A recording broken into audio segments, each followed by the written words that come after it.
여러분은 지금 통장에 얼마 정도의 돈을 모아두고 계신가요? 굳이 통장이 아니더라도 주식이나 부동산 등에도 재산이 나눠져 있고 연금을 수령하는 분들도 있을 것입니다. 누군가는 꽤나 여유롭게 그동안 돈을 모아두고 은퇴 후 현금 흐름을 충분히 준비해 놓았을 것이고, 누군가는 자식들을 도와주거나 나 자신 혹은 다른 가족의 건강이 악화되어 돈을 거의 모지 못했을 것입니다. 사실 노년의 돈은 중요합니다. 노년의 돈이 중요하지 않다고 말하는 사람은 그저 있어 보이려고 그런 말을 하는 것일 뿐입니다. 돈이 있으면 당연히 긍정적인 면이 많습니다. 이는 아마 굳이 말을 하지 않아도 다들 아실 것입니다. 물론 돈이 있다고 마냥 또 좋기만 한 것은 아닙니다. 돈이 있으면 자식들끼리 갈등이 생길 수 있고 사기꾼들이 접근하는 등 주변에 파리들이 꼬일 수 있습니다. 그렇다고 해도 대부분의 사람들은 그래도 돈이 없는 쪽보다는 있는 쪽을 택할 것입니다. 돈을 잘 모았다면 그 돈을 잘 지켜야 하고, 돈을 별로 모지 못했다면 내가 할 수 있는 돈 되는 일을 찾아야 합니다. 하지만 건강이 별로 좋지 못하거나 다른 특별한 이유로 일도 할 수 없게 된다면 사실 나라에서 지원해주는 제도에 의존하는 것 말고는 방법이 많지 않을 것입니다. 이렇게 돈을 모을 수 없는 상황이 된다면 돈이 없어도 행복하게 살 수 있는 법을 아는 것이 중요합니다. 사실 삶의 궁극적이고 진정한 목적은 행복이지 돈이 아닙니다. 그렇다면 돈이 좀 없어도 어떻게 인생 말년을 행복하게 지낼 수 있을까요? 미국 하버드 의대에서 85년 동안 2천여 명의 일생을 추적 조사한 결과 사실 행복의 핵심 조건은 돈이 아닌 인간관계라고 합니다. 물론 여기서 말하는 인간관계는 좋은 인간관계입니다.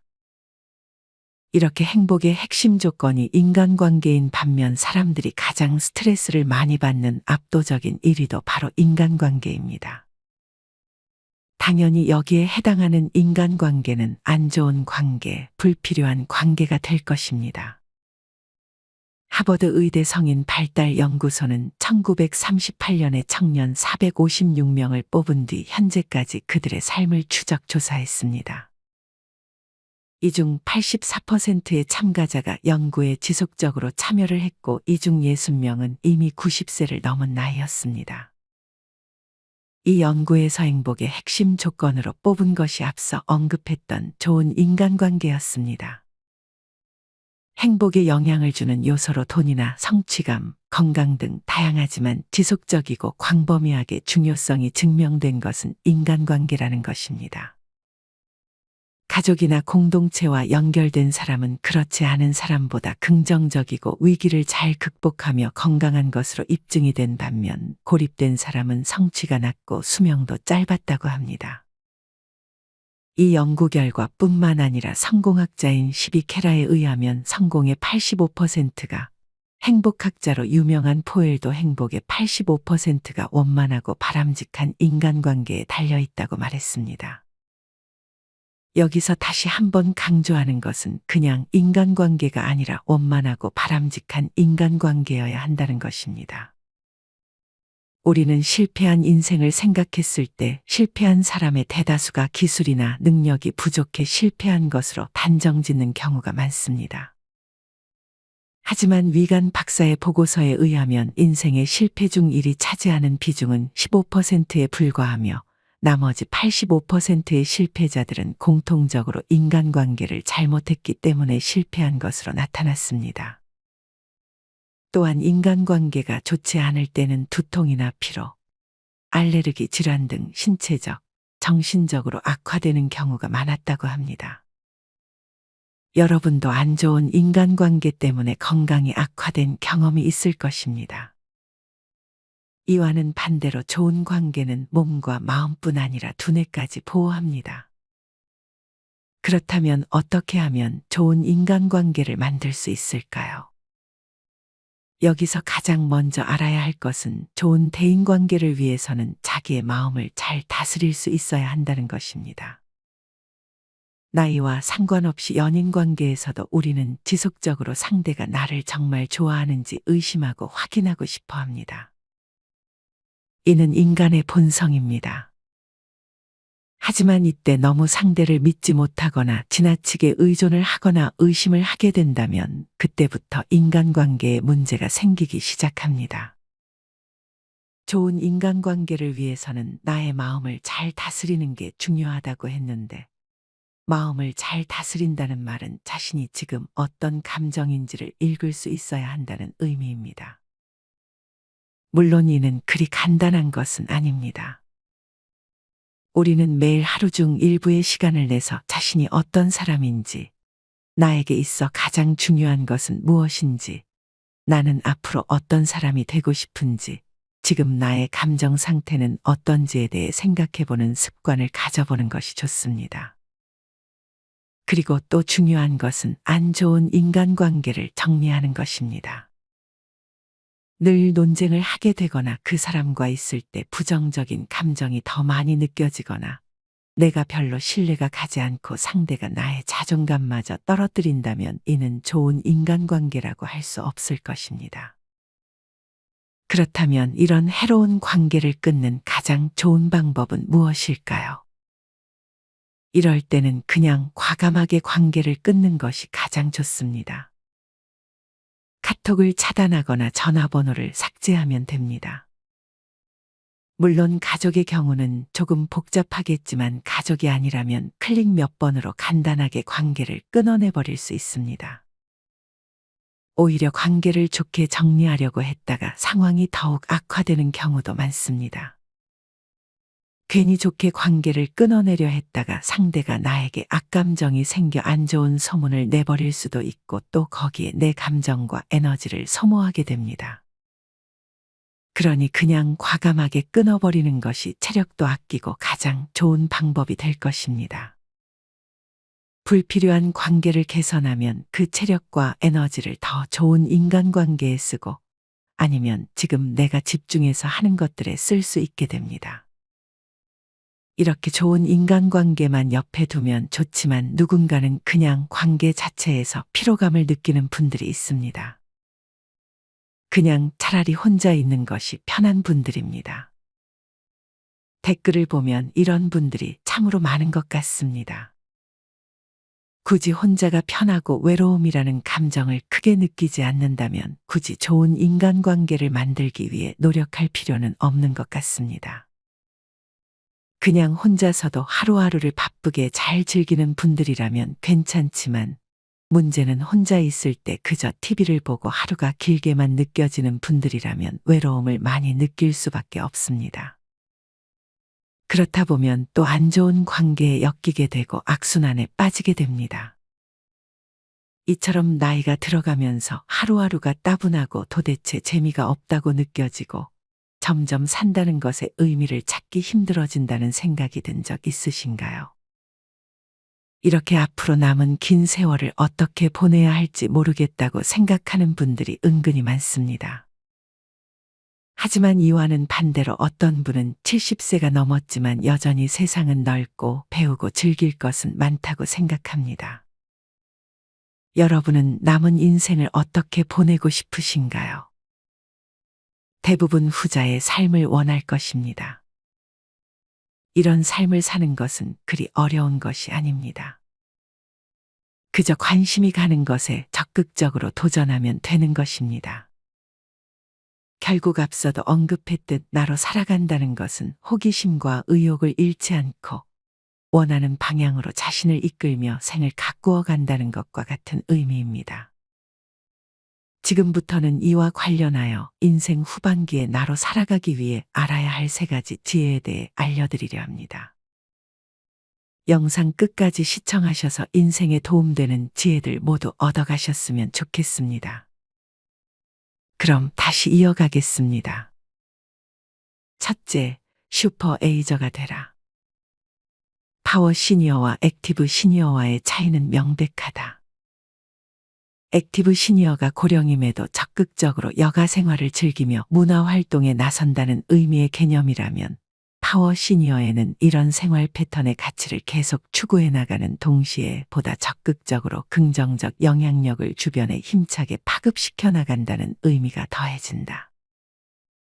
바꿔 말하면 액티브한 삶을 유지하거나 단순히 연장하는 데에 그치지 않고 새로운 힘의 원천을 만들어가면서 보람 있는 삶을 재창조해 나간다는 뜻이다. 나이도 50에서 60대 또는 60에서 70대로 국한할 필요가 없다. 도전 의식과 의지만 뚜렷하면 80대 이상이라도 얼마든지 파워 시니어가 될 수 있다. 가치로만 따지면 더 큰 의미가 있을 것이다. 파워 시니어의 삶을 실천하는 과정에서 남들의 평가는 아무런 상관이 없다. 오로지 본인의 기준으로 오늘보다 내일이 낫고 내일보다 모레는 더 나은 발전적인 삶을 지향하면서 생활하면 그만이다. 그러다 보면 그 가치는 자기 자신뿐 아니라 물이 스며들듯이 다른 사람들의 삶에도 흘러들어 선한 영향을 미치게 되고 나아가서는 사회의 물줄기를 긍정적인 방향으로 바꾸는 데도 큰 도움을 줄 것이다. 그러면 과연 구체적으로 어떻게 사는 것이 파워 시니어의 삶인지 자연스레 궁금해진다. 사실 정해진 답은 없다. 있을 수 없다는 것이 더 정확한 대답일 것이다. 각자가 살아온 인생의 여정과 현재 처한 상황 그리고 앞으로 지향하는 인생 목표에 따라 수백 수천 가지의 길이 있을 수 있기 때문이다. 결국 중요한 것은 그 속에 일관되게 흐르는 마음가짐이며 나아가서는 정신이다. 살아갈 날이 살아온 날보다 짧을 수밖에 없는 시점에 서서 어떻게 하면 훗날 결코 시시하지 않은 삶을 지향했고 그렇게 되도록 후회 없이 노력했다라고 행복한 미소를 지으며 생을 마무리 지을 수 있을까를 고민하기만 한다면 그 자체로 이미 파워 시니어의 삶에 입문한 것이나 다름없다. 그러한 마음가짐과 정신이 있다면 나이 들어서도 얼마든지 활력을 유지하고 보람있는 삶을 만들어 나갈 수 있다. 슈퍼에이저라는 용어가 있다. 우리나라에서는 슈퍼노인으로 번역되기도 한다. 이 표현은 비교적 최근인 2007년 미국 노스웨스턴 대학교의 신경과 의사인 마르셀 무술람이 처음 사용했는데 80세 이상의 나이에도 몇십 년 더 젊은 중장년층 못지않은 기억력과 인지기능을 지닌 사람을 일컫는다. 그런데 2016년 미국 하버드 대학교 부설 매사추세츠 종합병원 연구진이 슈퍼에이저 개념을 일반적인 은퇴 연령인 60세 이상으로 확대해 새로운 각도에서 분석한 흥미로운 연구 결과가 뇌신경과학 분야 국제학술지인 저널 오브 뉴로사이언스에 발표되었다. 연구진은 60에서 80세 사이의 노인 40명으로 구성된 그룹과 18에서 32세 사이의 건강한 젊은이로 구성된 41명 그룹 사이의 기억력을 비교했다. 40명의 나이든 그룹에는 각각 슈퍼에이저에 해당하는 17명과 일반 범주의 23명이 포함되어 있었다.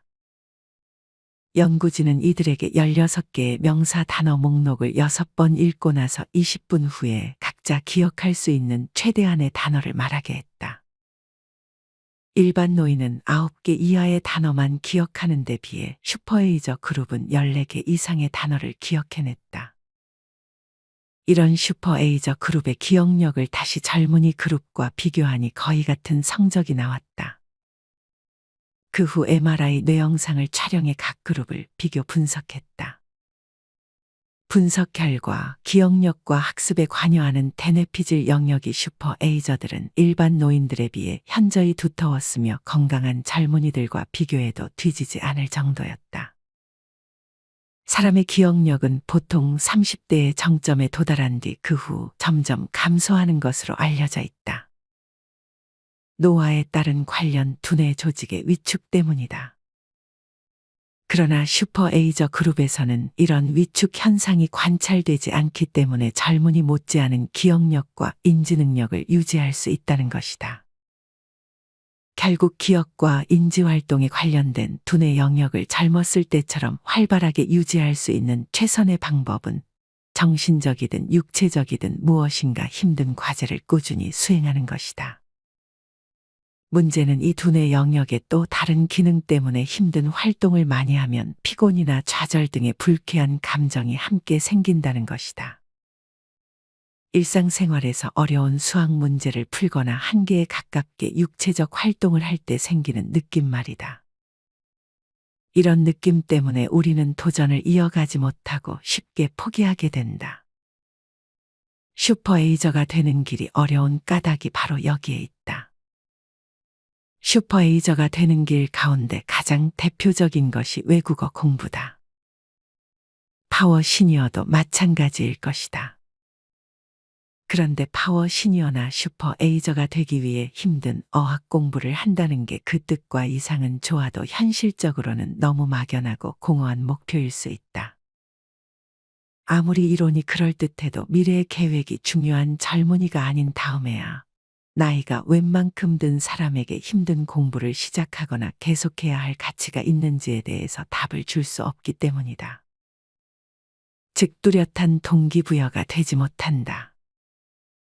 외국어 공부가 구체적이고 실용적인 목표 없는 소일거리에 지나지 않는다면 들이는 노력과 시간 그리고 비용에 대한 가성비를 진지하게 생각해 보지 않을 수 없다. 이상은 멀고 막연하지만 현실은 가깝고 실제적이기 때문이다. 그런 의미에서 나이 들어서 하는 외국어 공부를 통해 얻을 수 있는 이점들을 구체적으로 한번 살펴보기로 하자. 1. 노년 생활에 활력이 된다. 나이가 들어가면서 하루하루가 따분하고 도대체 재미가 없다.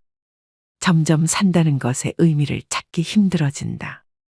앞으로 남은 긴 세월을 어떻게 보내야 할지 모르겠다. 이런 식의 좌절감과 한탄을 종종 듣는다. 외국어 공부는 이런 노년 생활의 나태함, 무료함을 일시에 해결해 줄 수 있다. 시작하는 순간 새로운 배움에 대해 긍정적 전율을 느낄 것이며 계속하는 동안 매일매일 즐거운 긴장감을 경험하게 될 것이다. 그리고 그 과정을 통해 조금씩 발전하는 자신의 모습을 본다면 말로 표현할 수 없는 생의 활력이 솟아난다. 2. 자신감을 갖게 해준다. 매사에 자신감은 정말 중요하다.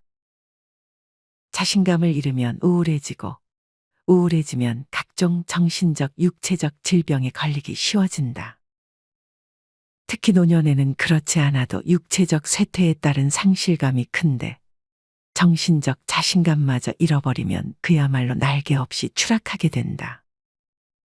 바로 이럴 때 외국어 공부는 자신감 회복에 큰 도움이 될 수 있다. 나도 외국어를 잘할 수 있다. 나도 아직 새로운 도전을 할 수 있다. 나에게도 여전히 공부할 수 있는 지적 능력이 있다. 어떤가? 생각만 해도 자신감이 불끈 솟아나지 않는가? 3. 치매 예방에 도움을 줄 수 있다. 마지막 이유로 들고는 있지만 그 중요성에 있어서만은 시니어 계층에게 가장 솔깃하고 큰 동기부여가 되는 이유가 아닐 수 없다. 치매 예방을 위해 고스톱을 친다는 핑계까지 있는 판에 우아하고 품격 있으면서 보람도 남다른 외국어 공부를 통해 치매까지 예방할 수 있다면 가히 금상첨화일 것이다. 결론적으로 말하자면 나이 들어 외국어 공부에 새롭게 도전해서 끈질기게 이어나가기만 한다면 앞서 열거한 다양한 즐거움을 누릴 수 있을 뿐더러 이른바 파워 시니어로 가는 길목에서 중요한 문턱을 이미 넘어선 것이나 다름없다.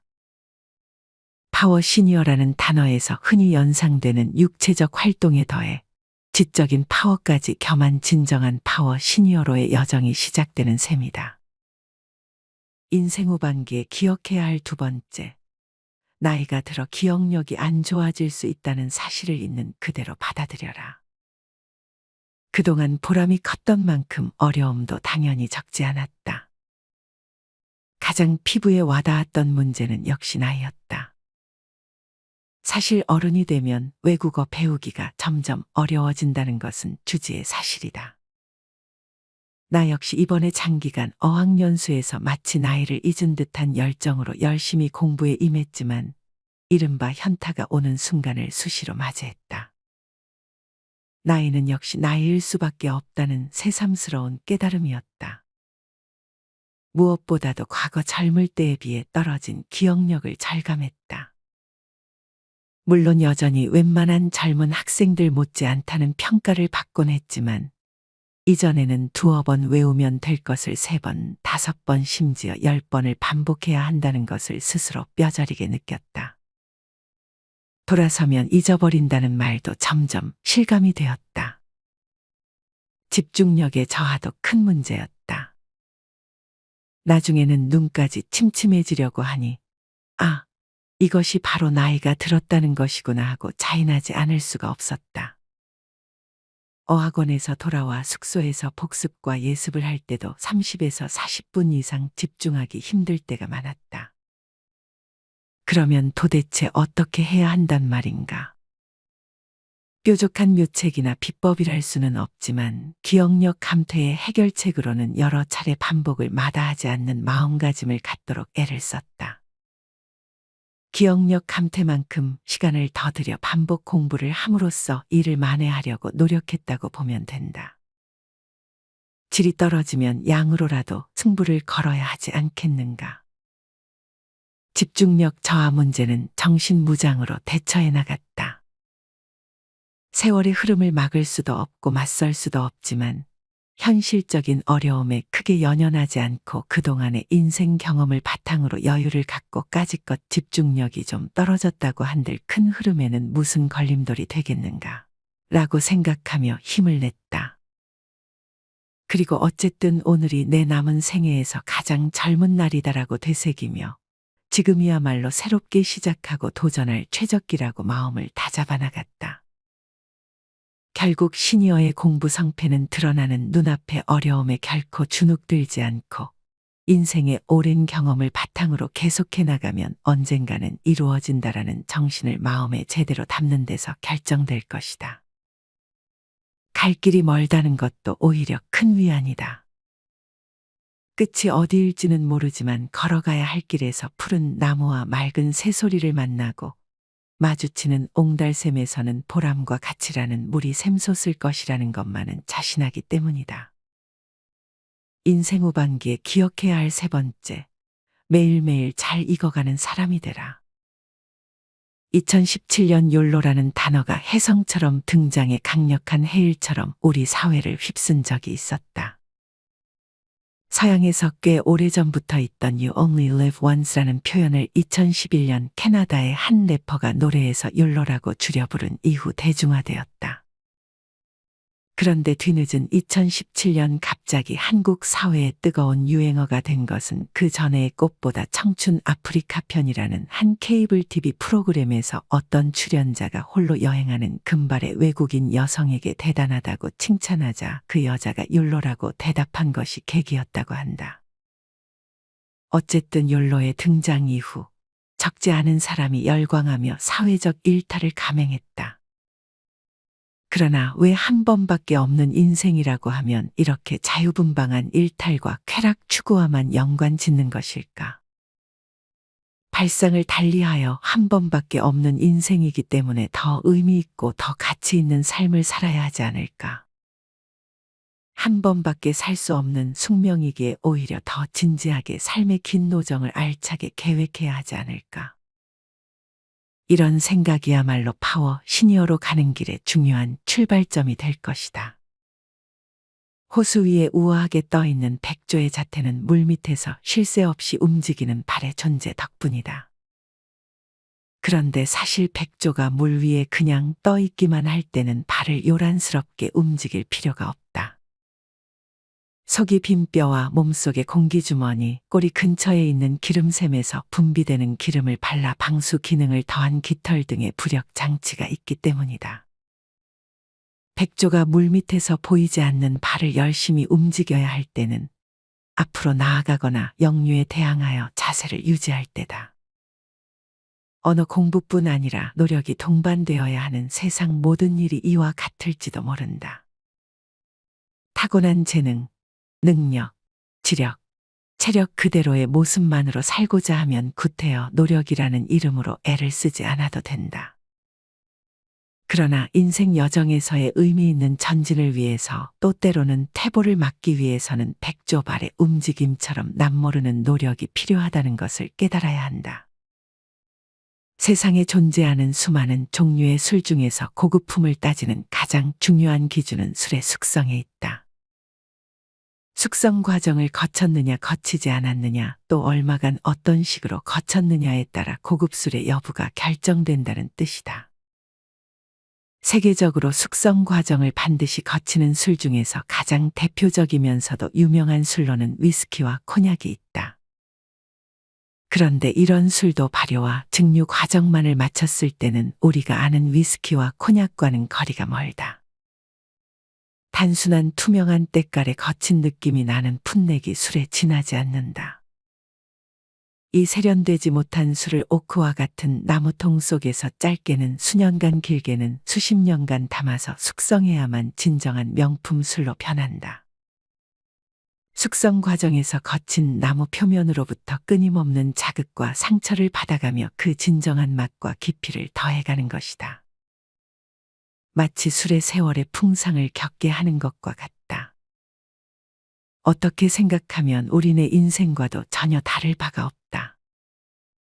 까칠한 나무통은 바로 우리가 매일같이 일상생활을 해나가고 있는 사회와 다를 것이 없다. 오래 숙성된 술은 인생의 온갖 단맛 쓴맛을 맛보아가며 인생의 깊은 뜻을 이윽고 체득한 중장년이나 원숙한 노인과 같은 셈이다. 그런데 이들 술은 나무통의 좋은 향과 오묘한 풍취를 받아들이면서 매력적인 호박색과 함께 진정한 깊은 맛을 지니게 되는 동안에 정작 자신은 세월의 풍상 속에 어쩔 수 없이 몸이 점점 오그라드는 것을 경험한다. 이른바 증발 현상이다. 이 또한 우리네 인생과 다를 바가 없다. 시간이 가면서 술이 저절로 증발하듯이 우리 몸도 자연스럽게 약해지고 늙어가기 마련이다. 결국 잘 숙성된 명품 술과 같은 깊고 품격 있는 맛에 대한 자부심을 잃지 않는 가운데 또 다른 각도에서 육체적 쇠퇴에 대한 정신적 수용 태도를 가다듬어 볼 필요가 있다. 그런 마음가짐이야말로 파워 시니어로 가는 길에 생명수요 감로주가 되어줄 것이기 때문이다. 여러분은 오늘의 영상 내용에 공감하시나요? 인생의 행복을 너무 크게 생각할 필요는 없습니다. 작은 일들을 조금씩이라도 실천하면서 오는 행복감으로도 충분할 것입니다. 사실 누군가는 이렇게 노년 생활을 너무 고민하면서 살면 힘들다고 생각할 것입니다.